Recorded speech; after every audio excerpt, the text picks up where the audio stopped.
hermano y amigo suscriptor, que me sigues por esta red y por este medio. Deseo antes que nada que la paz y la gracia que es en Cristo Jesús esté morando en su corazón, sus corazones, y Dios sea quien les bendiga. Quise compartir este video con ustedes, ya que habla sobre la guerra cristera, ya que habla sobre la guerra cristiada, también llamada así. Les invito a suscribirse antes que nada, les invito a compartir este video para que otras personas puedan tener este medio y esta información en sus manos. Comencemos. La guerra cristera, o la también llamada guerra cristiada, citada en los años 1926 y 1929, se calcula que más de 250,000 personas murieron por este conflicto entre el gobierno y la iglesia, protagonizada en el tiempo de Plutarco Elías Calles, gobernador de México en aquel entonces, en donde miles de laicos, sacerdotes y presbíteros católicos, que estando en contra de las leyes del gobierno se levantaron en armas en el nombre de Viva Cristo Rey, y olvidándose, de todo enfoque cristiano para dar lugar en lo que hoy se conocería como la sangrienta forma de imposición. Comencemos a ver este video. La guerra cristera es fruto de la pérdida de centralidad de los católicos, de la Iglesia Católica, ante el surgimiento de la revolución o de los gobiernos revolucionarios. Es el tema de esta noche, las revelaciones de la guerra cristera, sacro y profano. Soy Bernardo Franco.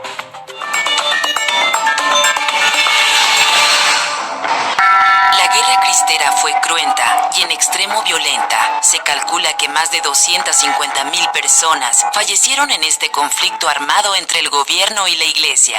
La llamada también cristiada fue un sangriento episodio en la historia de México que se desarrolló entre 1926 y 1929. Esta guerra fue protagonizada por el gobierno de Plutarco Elías Calles y milicias de laicos, presbíteros y religiosos católicos que estaban en contra de las políticas públicas orientadas a restringir la autonomía de la Iglesia Católica. El origen de esta lucha fue la relegación por parte del Estado a la Iglesia Católica, a partir del artículo 130 de la Constitución promulgada en 1917, en la que se estableció una política de intolerancia religiosa, incluyendo la prohibición de la Iglesia para poseer bienes, prohibición de culto fuera de las iglesias, entre otras. Esto provocó que la jerarquía católica cerrara los templos del país, lo que enardeció la ira de los fieles, quienes al grito de ¡Viva Cristo Rey! Se levantaron en armas. A pesar de que ha sido un episodio encarnizado en nuestra historia, poco se hablaba del tema, tanto entre historiadores, gobierno y en la propia iglesia. Fue hasta la aparición en librerías de La Cristiada, investigación del historiador Jean Meyer en la década de los 70 del siglo pasado, que el tema comenzó a tener relevancia en nuestra historiografía. Buenas noches, bienvenidos a Sacro y Profano. Y esta noche vamos a conversar sobre los cristeros. Vamos a conversar nuevamente sobre este episodio clave en la vida del catolicismo y la cultura política del país, que con los últimos acontecimientos se ha vuelto a poner un tanto de moda. A 90 años de los cristeros, y qué mejor que aprovechar la edición de un libro que se llama Memorial de Cruces, libro de las revelaciones de la guerra cristera, escrito por nuestro invitado, el escritor Carlos Pascual. Bernardo, ¿cómo estás? Muy buenas noches, muchas gracias. Muchas gracias por estar acá. Gracias por la invitación. ¿Y qué descubrimientos, qué revelaciones tienes a lo largo de la investigación que te llevó a hacer esta novela? Bueno, me parece que son muchos los descubrimientos, las revelaciones, como anuncia el subtítulo, que además, bueno, ya iremos platicando seguramente, tiene que ver mucho con el libro del Apocalipsis de San Juan, porque me parece que la guerra cristera fue apocalíptica de lo que ocurrió en este... ¿Por qué fue apocalíptica? Porque fue muy cruel, porque fue muy cruenta, porque fue muy salvaje, por los dos bandos. Es un libro que busca revelar sin parcialidades, y hubo excesos y hubo grandes abusos por los dos bandos, ¿ves? Hay historias terroríficas de los dos que ya ahondaremos. ¿Qué revelaciones hay? Pues muchas. Fíjate que me parece, no sé si estés de acuerdo, que la guerra cristera es una guerra que está muy en el closet, muy escondida, es como muy incómoda para los dos bandos, para el bando clerical y para el bando gubernamental. O en ámbitos académicos, ¿no? O en ámbitos académicos. Que está muy metido en la parte de la academia, pero no trasciende. No trasciende, pero fíjate, muchos historiadores la consideran la única guerra civil que hemos vivido en México, en realidad, dado que la independencia fue una revolución por la independencia política y la revolución fue una lucha por el poder. Pero la guerra cristera la consideran una guerra civil, y además con una connotación terrible, que es una guerra santa, que eso me parece, si hemos de hacer caso a Humberto Eco cuando le corrigió la plana a Marx, diciendo que la religión no era el opio de los pueblos, sino la cocaína de los pueblos. Me parece que eso le da a la guerra cristera un carácter terrible, porque se llena de fanatismo. Me parece que uno de los grandes temas de la novela es el fanatismo. Ahora, cuando uno ve la violencia desde la óptica de lo religioso, uno se encuentra con una perspectiva bifronte. Por un lado puede ser la religión un elemento de convivencia y de paz, así es, pero al mismo tiempo de radicalización y de crueldad. ¿Cómo ubicas en la guerra cristera este binomio de lo religioso frente al acontecimiento? Bueno, me parece que si algo privó en la guerra cristera, y los 200,000 muertos que se cifran a lo largo de la contienda así lo constatan, es que fue una guerra cruenta, fue una guerra muy difícil. Insisto, por el asunto del fanatismo, pero debo aclarar desde ahora que no estoy hablando de un fanatismo religioso exclusivamente. Me parece que el fanatismo se da también desde el gobierno. Me parece que el gobierno de Plutarco Elías Calles, un presidente que admiro profundamente, por otro lado, también lo debo de decir, desperdició muchas ocasiones para llegar a acuerdos, para encontrarse. Fue una escalada de malos entendidos, de órdenes mal dictadas o mal recibidas, y fue un yo quiero esto, pues no te lo doy, pues entonces me da. Fue creciendo y desborda de una manera absolutamente fanática, insisto, por los dos bandos. Fanatismo, ¿no? Viene de fan, es decir, el elemento religioso llevado al extremo. Pero también hay otra expresión que es el fundamentalismo. Así es, sí. Entonces, podría aplicarse, hay fanatismo en los dos bandos. ¿Tú podrías decir, hay fundamentalismo en los dos bandos?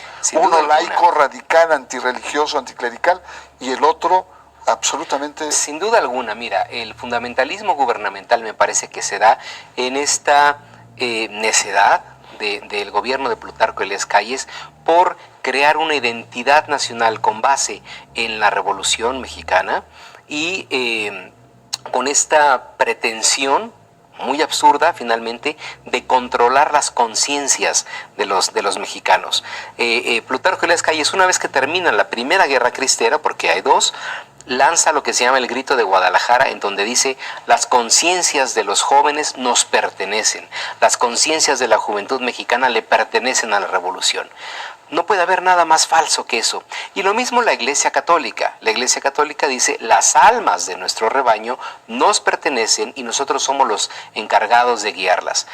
Y ambas visiones se enfrentan, es un choque de trenes con la realidad, que es el libre albedrío, donde la gente dice: tú a mí no me vas a decir en qué tengo que creer, o cómo debo pensar, o cómo debo gobernarme y gobernar mi casa.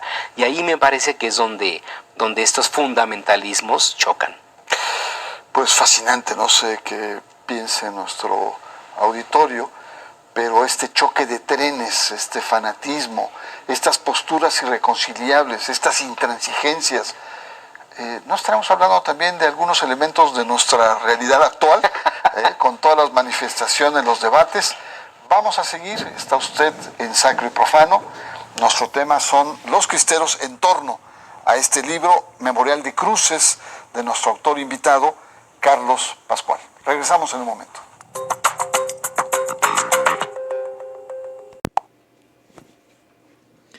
Esta parte en donde el Estado tuvo que marcar su autoridad con la ley basada en la Constitución de 1917, pues la misma Iglesia, orientada primeramente y encabezada por los líderes religiosos de aquel entonces, queriendo pasar por encima del pueblo, por encima de las leyes,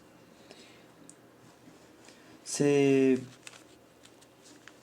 cree en varios escritos a través de la historia, escritos como la Cristiada y otros más, relatan que el Estado políticamente nunca prohibió los cultos, tampoco cerró sus templos, pues los mismos obispos, como lo dijo hace un rato aquel escritor, fueron los mismos obispos, y como lo dije hace un momento, fueron las mismas autoridades del clero quienes mandaron a cerrar los templos, pensando en castigar y dar un escarmiento supuestamente a la ciudadanía, dejando abandonados sus templos, para después decir que fue el Estado, que fue el gobierno, que fueron ellos los que prohíben la fe, los que prohíben su fe, los que prohíben el culto a la adoración, y así decir que ellos, por parte del gobierno político, fueron los que impidieron realizar sus asuntos religiosos.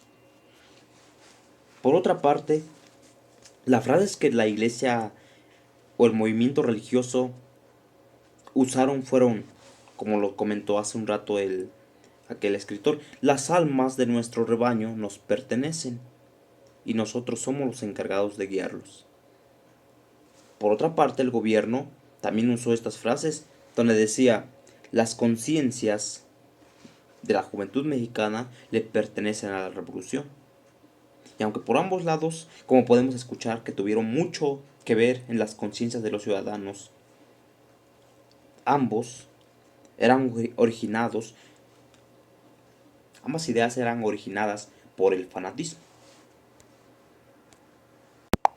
Lo que yo no estoy de acuerdo como ciudadano, lo que yo no estoy de acuerdo es en la manipulación de la fe por parte de la iglesia, echando la culpa al gobierno de impedir, obviamente, el servicio supuestamente ellos a Dios. Y para terminar, veremos este video al final, pero para terminar este pequeño texto que yo tengo muy particular, hay algo que sí quiero tocar en este tema. Que la Iglesia Católica, he visto hasta ahorita, hasta el momento, he visto que es la número 1 en el mundo con intolerancia religiosa, o sin tolerancia religiosa, que es lo mismo, el cual estas han sido las causas en el mundo de mucha gente, de mucho creyente y mucha sangre derramada por estas leyes religiosas. Los cristeros, la cristiada, la guerra cristera es el tema de esta noche en Sacro y Profano, y estamos conversando con el escritor Carlos Pascual. Pues habíamos visto, una serie de elementos: una guerra cruenta, una guerra dura, una guerra civil, fanatismo, también el tema de fundamentalismo.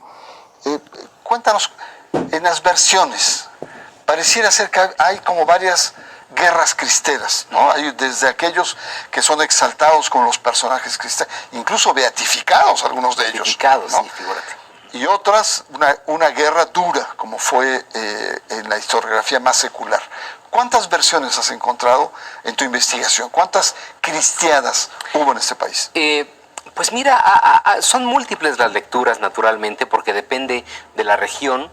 Hay regiones, naturalmente las más conocidas son los Altos de Jalisco, todo el Bajío, pero hay regiones en donde la cristiada ni siquiera existió. Claro. como en Oaxaca, como en Chihuahua. Claro. Simplemente no pasó. En Oaxaca por convicción, con el modus vivendi que se logra con la iglesia desde el principio. En Chihuahua por las órdenes directas del obispo. Aquí nadie se mueve y punto.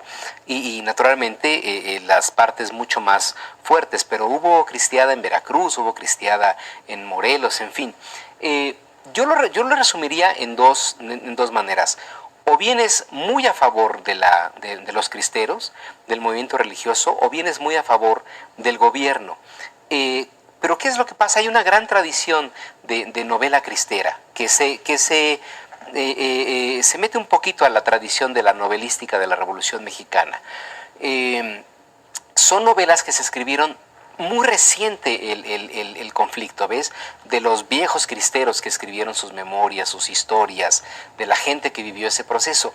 Lo que me interesa actualmente, y me parece que lo trato de plantear en la novela, es esta perspectiva histórica que nos da la distancia. Yo no tengo ningún pariente que luchó de un bando o de otro. Tengo una tía de Irapuato que los odia a los cristeros porque los cristeros le quemaron el rancho al tío Zenobio y violaron a la tía no sé qué, porque creo que esas son las cuestiones que hay que tomar en cuenta. Entonces me parece que la perspectiva histórica de decir, a ver, yo no tuve nada que ver ahí, no tengo una posición determinada, eso te permite una lectura como más llana. Entonces hay polarización de lecturas. Sin duda. Es decir, los que están muy a favor, que ven Sin héroes duda. a los cristeros, y la lectura, digamos, más oficial.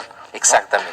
¿No? Y en la academia, ¿cómo ubicas en estas lecturas a la academia? También hay autores católicos que ven también una cierta Sin duda heroicidad. alguna. Bueno, yo pienso que una de las grandes autoridades en la guerra cristera es el doctor Jean Meyer, con que tuve el gusto, el privilegio de trabajar no sobre esta novela, debo aclarar, sino sobre una serie de televisión que escribí sobre la guerra cristera. Eso a mí me permitió conocer no solamente la visión del doctor Meyer, sino que también me dio a conocer muchísima bibliografía, muchísimos testimonios que se dieron. Pero aún en la academia me parece que sigue habiendo una gran polarización y no se quiere ver hasta la fecha los grandes excesos que se cometieron tanto en un bando como en otro. Me preguntabas al principio sobre las revelaciones, ¿cuáles son las revelaciones que se pueden dar? Bueno, hemos crecido con la idea de que Calles cerró los templos. Calles no cerró los templos, los obispos abandonaron los templos. Mucha gente no sabe que durante los 3 años del conflicto los templos católicos estuvieron abiertos. Fue un castigo. Fue un castigo que los obispos le pretenden imponer al gobierno para, claro, soliviantar a la gente, decirle, el gobierno nos está obligando a abandonar los templos. Y nos está privando de la fe, además. Y los está privando de su fe. Sí. Porque aquí también viene esta cuestión muy intangible que es la fe. Y me parece que es esa manipulación que se hace desde la jerarquía eclesiástica de manipular la fe. Y ahí es donde digo, no se vale. Porque la fe es algo muy puro, es algo que debes de cuidar mucho. Pero ya manipularla, ya cuando el obispo dice, vayan a matar, no lo digo yo, lo dice Dios, ya ahí es donde, bueno, ya todo se acaba, ¿ves? Porque Dios te manda a matar. Ahora, otro tema muy rápido, de los personajes que estuviste viendo, ¿cuál te llama la atención? Tú también como productor, cineasta, etcétera, ¿a cuál le harías una película? ¿Qué personaje te atrajo más de todo este periodo? Bueno, son varios. Sin duda alguna, mi personaje favorito de toda esta contienda es Plutarco Elías Calles. Plutarco Elías Calles tiene El presidente. El presidente, por supuesto. Porque es un hombre que se enfrenta a un conflicto muy terrible por parte de la Iglesia, pero además Calles tiene que enfrentar toda una serie de presiones internacionales e inclusive familiares con su esposa. Me parece que Calles, lejos de esta visión clerical del Calles demoníaco, es un personaje de una grandeza trágica extraordinaria. Muy bien, pues uno también pensaría en Agustín Pro, en el 14, en otros grandes personajes. Gorosieta, el general Gorosieta. Vamos a un corte y regresamos. Está usted en Sacro y Profano y estamos conversando en torno a la novela de Carlos Pascual sobre los cristeros. Regresamos en un momento.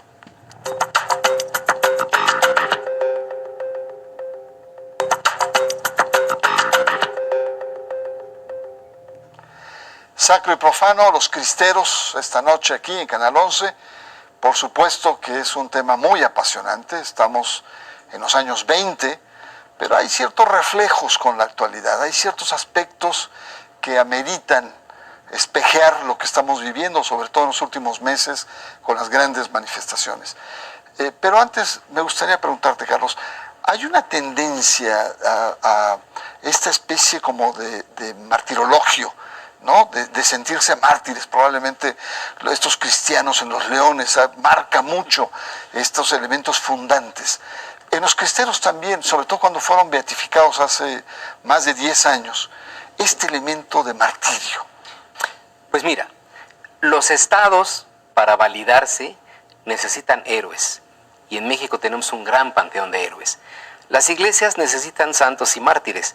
Me parece que es la materia prima, ¿no?, para seguir adelante, y estamos viendo canonizaciones muy recientes de la Madre Teresa, del Niño Cristero. En fin, creo que necesitan ir alimentando este martirologio, ¿no?, de tan bellos. Carlos, en los últimos meses hemos tenido muchos acontecimientos donde lo religioso se ha vuelto a poner en la escena pública. Y para muchos la aparición de grupos muy conservadores en torno a la discusión sobre la familia nos plantea que hay ciertas raíces precisamente en este periodo de los años 20, 30 que estamos viendo. ¿Tú cómo ves? ¿Hay una tradición que ciertamente está presente en este catolicismo conservador? Bueno, sin duda alguna, mira, bueno, estoy hablando con un gran especialista, no tengo nada que decirte, pero lo que planteo en la novela, en Memorial de Cruces, es rastrear estos orígenes. Tú acabas de mencionar que el tema religioso se ha vuelto a poner sobre la mesa.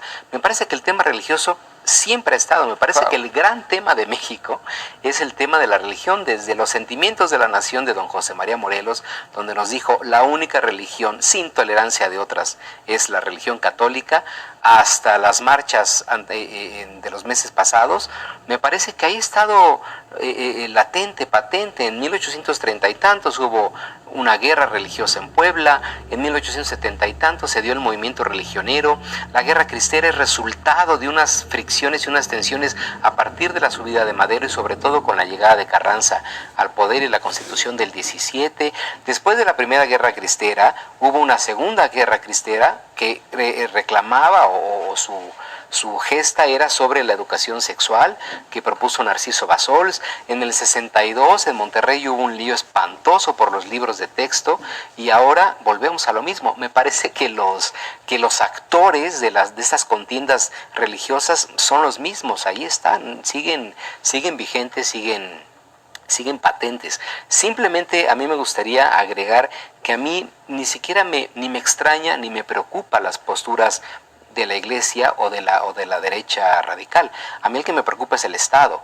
¿Dónde está el Estado para poner, no freno ni reprimir ni mucho menos, pero sí para poner orden, para poner un coto? Orden en la cancha, dices. Orden en la cancha. ¿Dónde está el orden en la cancha? Exactamente, ¿dónde está ese Estado, no? Ahora, el tema es que hay muchos que reivindican esta ideología, sobre todo estos grupos del Yunque, estos grupos de esta derecha oscura, revanchista. ¿Tú crees que hay revanchismo en algunos cristianos? Bueno, no lo podría asegurar tal cual, porque finalmente, aunque sabemos que existen esos grupos y que son muy poderosos y los relacionamos con gente del empresariado, de gente de mucho dinero, finalmente representan un porcentaje pequeño de la población. A mí el que me preocupa es ese México soterrado, subterráneo, y lo digo con dolor, ignorante, fanatizado. Fue en las marchas de hace unos meses, fue clarísimo esa mujer con una pancarta que decía no a la equidad de géneros en la Constitución. Yo digo, bueno, esta pobre mujer se dará cuenta de lo que está pidiendo. Claro, absolutamente, Sí, pasando con todos los avances que ha tenido la democracia. Exactamente. Pues no me queda más que agradecer tu presencia, ha sido muy interesante, es una conversación exquisita. Y pedirle a usted, amable auditorio, que nos está viendo, de no perder la memoria. El hecho de traer el tema de los cristeros, de la guerra cristera, es cómo evitar, en una democracia como la nuestra, estos episodios fatídicos que hemos tenido como país, estas guerras fratricidas, estas guerras insensatas por no tener una capacidad de diálogo, de entendimiento, que pasa indudablemente por un debate de altura que lamentablemente no hemos tenido en este país. Válidas las manifestaciones de los católicos, sin duda alguna, conservadores, sin duda pero alguna. también válido y bienvenido el debate, sobre todo el debate de altura, el debate que no llegue a las descalificaciones. Esa es la postura de Sacro y Profano. Yo quiero agradecer su presencia y, por supuesto, invitarle para que la próxima semana nos encontremos aquí, nuevamente, en un nuevo episodio de Sacro y Profano. Muchas gracias.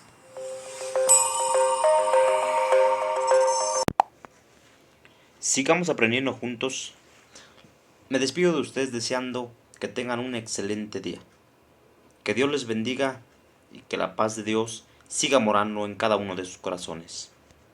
Hasta el próximo edición. Hasta el próximo video.